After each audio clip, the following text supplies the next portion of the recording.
तो मूवी के स्टार्ट में हम एक होम कमिंग पार्टी देखते हैं जो कि व्हिटन यूनिवर्सिटी के स्टूडेंट्स कर रहे थे। ये पार्टी यूनिवर्सिटी के फ्रेशर स्टूडेंट्स के लिए रखी गई थी और यहाँ बॉयज और गर्ल्स अलग अलग ग्रुप में खड़े थे। पार्टी के दौरान हम व्हिटन यूनिवर्सिटी के एक यूनिक ट्रेडिशन के बारे में जानते हैं, जिसके मुताबिक अगर किसी लड़के को कोई लड़की पसंद आती है तो उसे अप्रोच करने के लिए वो लड़का उस लड़की की इंस्टाग्राम पिक्चर पर एक एक्सक्लेमेशन मार्क का कमेंट कर देता है, जिससे उस लड़की और बाकी लड़कों को पता चल जाए कि वो उसमें इंटरेस्टेड है, ताकि कोई और लड़का उस लड़की को अप्रोच ना करे। अब यहाँ हम मूवी की मेन लीड शाइलीन, काइली और एल्ड्री से मिलते हैं, जो कि आपस में बहुत अच्छी फ्रेंड्स थी। साथ ही हम वेस से भी इंट्रोड्यूस होते हैं, जिसका रूम में डीलन था और ड्यू भी उसका फ्रेंड था। लास्ट नाइट काइली, जो कि काफी ज्यादा ड्रंक थी, वो ड्रंक स्टेट में ही वेस, डीलन और ड्यू के साथ एक रूम में चली जाती हैं। काफी देर बाद एल्ड्री और शाइलीन काइली को ढूंढते हुए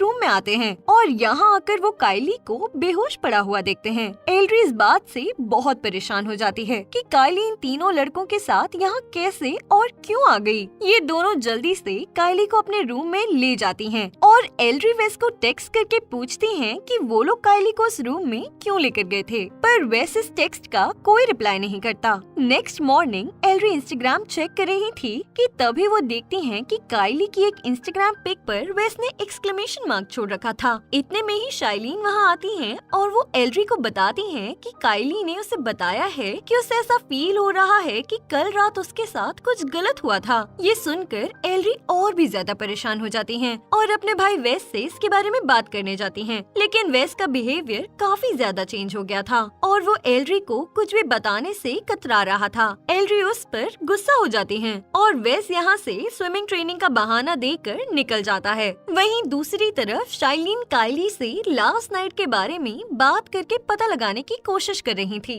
लेकिन काइली को कुछ भी याद नहीं आ रहा था क्योंकि लास्ट नाइट उसने बहुत ड्रिंक कर रखी थी। एल्ड्री चुपके से काइली के शॉट्स अपने पास रख लेती हैं क्योंकि एल्ड्री बायोलॉजिस्ट बनने की स्टडी कर रही थी और उसे डीएनए टेस्ट वगैरह की काफी समझ थी। इन शॉर्ट एर्ली शॉट्स को एज अ सैंपल यूज कर सकती थी, ये पता लगाने के लिए कि लास्ट नाइट काइली के साथ कुछ गलत हुआ था या नहीं, और अगर हुआ था तो वो किसने किया था। रात को एल्ड्री अपनी क्लास से वापस अपने रूम की तरफ जा रही थी और यहाँ उसे टाइलर मिलता है। इन दोनों की बातचीत से हम समझ पाते हैं कि टाइलर एल्ड्री को पसंद करता था। इसके बाद एल्ड्री वेस को सुबह उस पर गुस्सा करने के लिए सॉरी टेक्स्ट करती है, बट वेस उसे कोई भी रिप्लाई नहीं देता। फिर वेस स्विमिंग प्रैक्टिस के लिए जाता है और वहाँ वो किसी बात को लेकर परेशान होता है और इसी वजह से वो अपनी प्रैक्टिस पर अच्छे से फोकस नहीं कर पाता, जिसकी वजह से कोच उसको और उसकी टीम को पनिशमेंट देता है। प्रैक्टिस के बाद कोच वेस को वार्निंग देते हैं कि अगर वो प्रैक्टिस में ध्यान नहीं देगा तो वो यूनिवर्सिटी को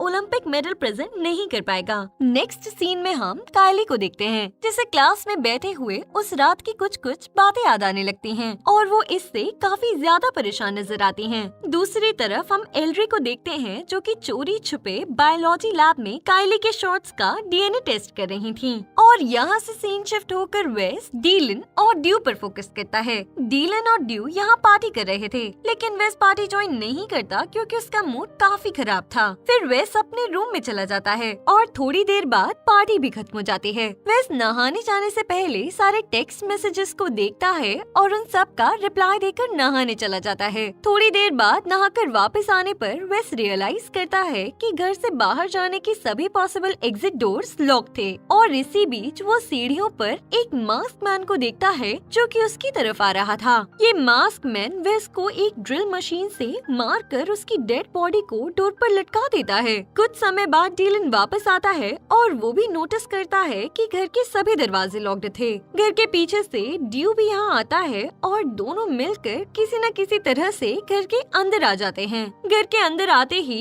इन्हें वेस की डेड बॉडी दिखाई देती है। नेक्स्ट सीन में हम एल्ड्री को लैब में देखते हैं और यहाँ दो ऑफिसर्स एडम और मार्टिनेज आते हैं जो कि एल्ड्री को बताते हैं कि उसके भाई वेस का मर्डर हो गया है। यहाँ हमें एक और बात पता चलती है कि ऑफिसर मार्टिनेज कार्ली के फादर हैं जो कि इस केस पर काम कर रहे थे। अगले सीन में हम डिटेक्टिव सैंड्रा को यहाँ देखते हैं जो कि इस केस को लीड करने आई थी। डिटेक्टिव सैंड्रा एक प्रेस कॉन्फ्रेंस करती हैं और इस केस के बारे में मीडिया को डिटेल्स देती हैं। यूनिवर्सिटी के चांसलर मिस्टर ब्रूस वोन यहाँ पर अपना दुख जाहिर करते हैं हैं। एल्ड्री पुलिस स्टेशन में अपने डैड को कॉल करके उनसे सब कुछ बताती है एंड थोड़ी देर में पुलिस ड्यू को लेकर आती है, क्योंकि डीलन ने पुलिस को बताया था कि वेस की मर्डर वाली रात ड्यू पार्टी में सबसे लेट गया था। फिर ड्यू को इंटेरोगेशन रूम में ले जाकर डिटेक्टिव सैंड्रा उससे कुछ क्वेश्चंस वगैरह करती हैं, लेकिन इसी बीच ड्यू के फादर उसे यहाँ से ले जाते हैं और उन्हें वार्न कर जाते हैं कि वो ड्यू को इन सब में फंसने नहीं देंगे। दूसरी तरफ हम मिस्टर वोन को एल्ड्री और शाइलिन के साथ देखते हैं, जहाँ मिस्टर वोन एल्ड्री से सब घटना को झेलने की हिम्मत देते नजर आ रहे थे। नेक्स्ट मॉर्निंग ऑफिसर मार्टिनेज एल्ड्री से कुछ पूछताछ करने आते हैं, बट एल्ड्री इस समय इस मूड में नहीं थी कि वो किसी से भी वेस के बारे में बात कर सके और इसीलिए वो उन्हें मना कर देती हैं। थोड़ी देर बाद एल्ड्री के लिए स्टूडेंट अफेयर से कॉल आती है, जहाँ उसे बताया जाता है कि मिस्टर वोन उससे पर्सनली मिलना चाहते हैं। नेक्स्ट सीन में हम डीलिन को देखते हैं, जो कि डिटेक्टिव सैंड्रा को ये स्टेटमेंट देता है कि उसे ड्यू पर शक है, क्योंकि मर्डर वाली रात को वो सबसे लेट कर आया था। इंटेरोगेशन के बाद सैंड्रा कुछ फाइल्स वगैरह चेक कर रही थी, जब उसे पता चलता है कि लगभग 1 साल पहले वेस के खिलाफ एक लड़की ने यूनिवर्सिटी के अथॉरिटी में सेक्सुअल असॉल्ट की एक कंप्लेंट दर्ज करवाई थी, लेकिन मिस्टर वोन ने इस बात को दबा दिया था और इस इंसिडेंट को बाहर नहीं निकलने दिया था। वहीं दूसरी तरफ इंटेरोगेशन के बाद डीलन वॉशरूम में बैठा हुआ था और तभी हम उस मास्क मर्डरर को देखते हैं, जो कि डीलन को भी ठीक उसी तरह ड्रिल मशीन से बड़ी बेरहमी से मार देता है और उसकी बॉडी को भी ड्रिल करके दीवार पर टांग देता है। दोस्तों, आगे बढ़ने से पहले हमारे चैनल मूवी साइट हिंदी को सब्सक्राइब कर लें। नेक्स्ट सीन में हम शाइलिन, काइली और एल्ड्री को देखते हैं, जहाँ एल्ड्री काइलिन से माफी मांगती है क्योंकि उसने उसके शॉर्ट्स पर बिना परमिशन के डीएनए टेस्ट करने का ट्राई किया था। काइली की बातों से हमें पता चलता है कि पार्टी वाली रात एक्चुअल में उसके साथ गलत हुआ था। फिर ये तीनों मिस्टर वोन से मिलने जाते हैं, जहाँ मिस्टर वोन काइली और शाइलिन को बाहर ही वेट करने को बोलते हैं और एल्ड्री से अकेले में बात करने लगते हैं, जहाँ मिस्टर वोन एल्ड्री से पूछते हैं कि उसने बायो लैब में अनऑथराइज्ड टेस्ट क्यों किए थे, जिस पर एल्ड्री मिस्टर वोन को काइली से रिलेटेड पार्टी के इंसिडेंट के बारे में सब बता देती हैं। मिस्टर वोन काइली की पहले हेल्प करने की जगह एल्ड्री से अपना मुंह बंद करने के लिए बोलते हैं। वो एल्ड्री को कहते हैं कि उसे इस बात का पता किसी को नहीं लगने देना चाहिए, क्योंकि इस इंसिडेंट की वजह से यूनिवर्सिटी की रेपुटेशन पर नेगेटिव इम्पैक्ट पड़ेगा। मिस्टर वोन की बातें सुनकर एल्ड्री काफी शॉक्ड हो जाती है, क्योंकि उसको लगा था कि उनके लिए काइली की हेल्प करना ज्यादा इम्पोर्टेंट होगा। दूसरी तरफ काइली और शाइलिन बाहर गार्डन में एल्ड्री का वेट कर रहे थे, तभी उन्हें टाइलर वहाँ घूमते हुए दिखता है। टाइलर उन दोनों से बाहर जाने का रास्ता पूछता है, लेकिन वो दोनों से इग्नोर करने लगती हैं और वॉशरूम चली जाती हैं।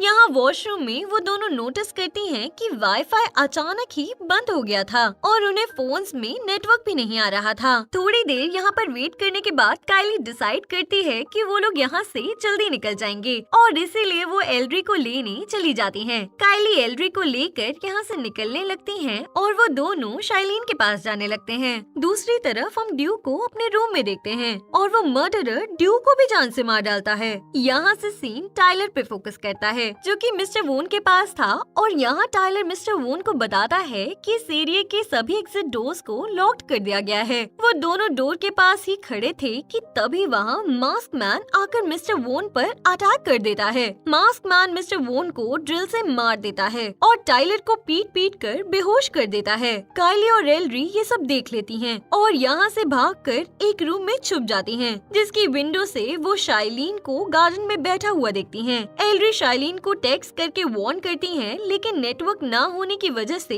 टेक्स्ट डिलीवर नहीं होता है। एल्ड्री विंडो की तरफ जाकर शाइलिन को वार्न करना तो चाहती हैं, बट शाइलिन अपनी जगह से उठकर वहाँ से चलने लगती हैं। यहाँ लाइट भी कट हो जाती है और शाइलिन को कुछ गड़बड़ लगने लगती है, इसलिए वो पुलिस को कॉल करने का डिसाइड करती हैं। लकीली उसके नेटवर्क में थोड़ा सा नेटवर्क होने की वजह से उसका कॉल तो कनेक्ट हो जाता है, बट उसको कुछ भी सुनाई नहीं दे पाता। शाइलिन अपने सामने मास्क मैन को आता देखती हैं और यहाँ से भागकर छुप जाती हैं। मास्क मैन मिस्टर वोन की बॉडी को ठिकाने लगाता है और शाइलिन यहाँ छुपी हुई थी, लेकिन उसके फोन पर वो टेक्स्ट डिलीवर हो जाता है जो कि एल्ड्री ने उसे भेजा था। इस नोटिफिकेशन की वजह से मास्क मैन को पता चल जाता है कि शाइलिन यहीं छुपी हुई थी और शाइलिन यहाँ से भागकर स्टोर रूम में छुप जाती हैं। मास्क मैन उसे यहाँ नहीं ढूंढ पाता, जिस वजह से वो यहाँ से चला जाता है। मास्क मैन के जाते ही शाइलिन बाहर निकलकर फेंस की तरफ जाती हैं और हेल्प के लिए चिल्लाने लगती हैं। उधर फिर मास्क मैन एल्ड्री और काइली के रूम के पास पहुंच गया था